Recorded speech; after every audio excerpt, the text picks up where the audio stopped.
ये कैसा धर्म युद्ध है जहां गांधी जी ने जन्म लिया है।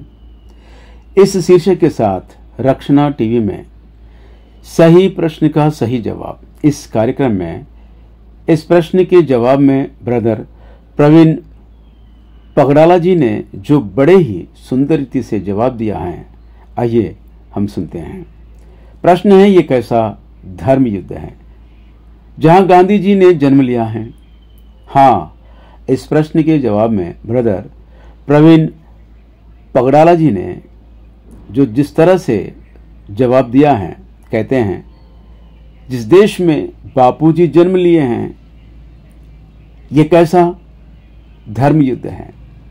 नाथूराम गोडसे कहते हैं, मैं जिस धर्म को मानता हूं उस धर्म की रक्षा के लिए मैंने 1948 30 जनवरी के दिन गांधी जी की मैं खुद ही गोली मारकर उनकी हत्या की है।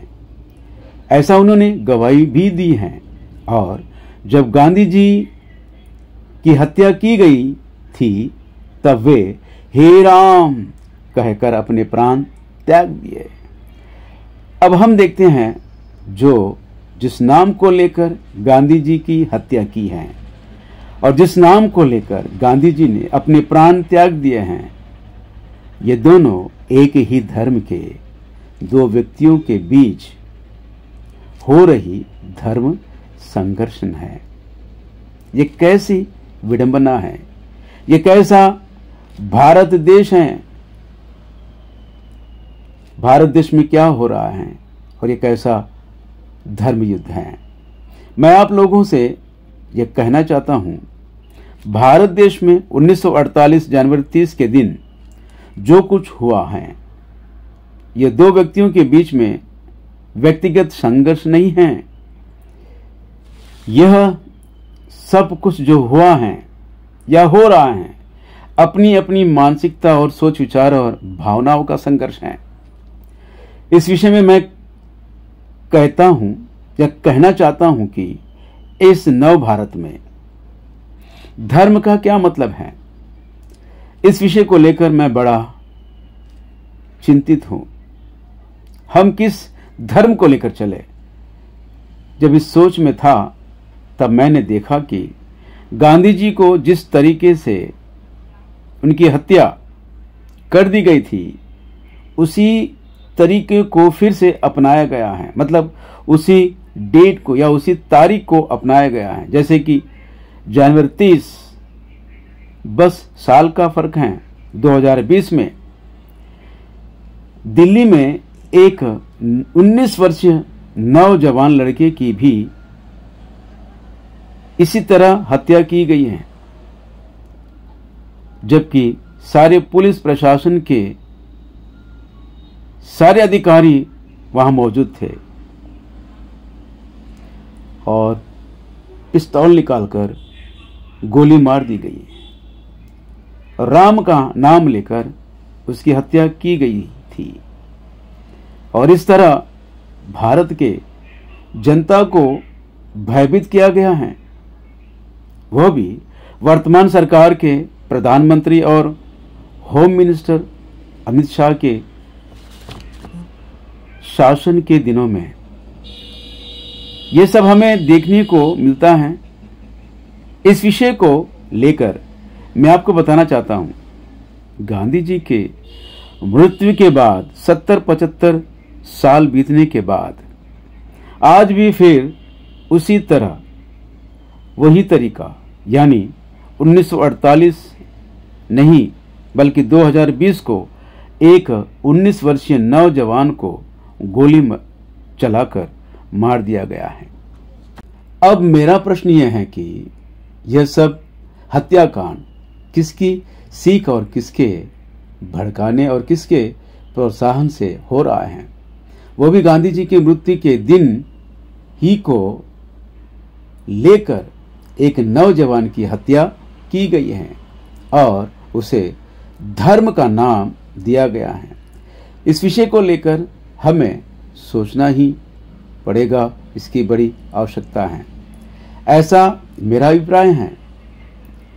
दिल्ली के हत्याकांड की 2 दिन पहले एक सत्ताधारी एमपी जो वित्त मंत्री निर्मला सीतारमण जी के बाजू खड़े रहते हैं सभा में और कहते हैं, देश के गद्दारों को गोली मारो सालों को, गोली मारो सालों को। इस तरह निनाद या नारे लगाकर देश में जो नफरत फैला रहे हैं और बंदूक, रिवॉल्वर, पिस्तौल चलाने का जो प्रेरणा दे रहे हैं और मिल रही हैं, ये उसी से प्रभावित होकर आज दिल्ली में सरेआम गोली चलाकर एक नौजवान की हत्या की गई है। ऐसा मेरा विचार है। मैं आपको बताना चाहता हूं कि गांधी जी के हत्या के बाद इस तरह के उन्माद हमें कहीं पर दिखाई नहीं दिए। हमारे भारत देश की सुकीर्ति, प्रशंसा सारे जगत में फैली है। कहते हैं भारत देश धर्म निरपेक्ष देश है। भारत देश की संस्कृति महान है। भारत देश अनेकता में एकता का प्रतीक है। लेकिन इस घटना के 4-5 दिन के पहले यूरोपियन यूनियन वालों ने आकर हमारे देश की राजनीतिक परिस्थितियों का परीक्षण कर जाने के बाद वहां पर यूरोपियन यूनियन में सारे सदस्यों के राय लेकर या सलाह लेकर ये सजेशन या ऑर्डर लिखकर भेजा है। सो इन सारी बातों को देखकर मैं सोचता हूं कि गांधी जी जो राम राज्य लाने की आशा रखते हैं, क्या हम उस दिशा की ओर चल रहे हैं या गांधी जी की हत्या करने वाले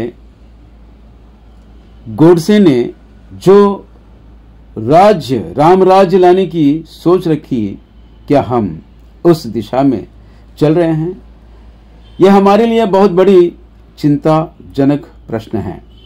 यह दोनों ही राम राज्य लाना चाहते थे, लेकिन गांधी जी जो राम राज्य लाना चाहते थे, उस राम राज्य में सबके लिए जगह वे चाहते थे।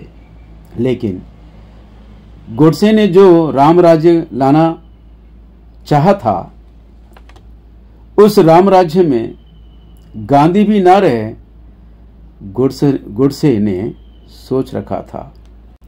अब हमें सोचना होगा कि भविष्य में देश के नौजवानों को किस तरह का देश देकर हमें अलविदा करना होगा। जय मसीह, जय भारत।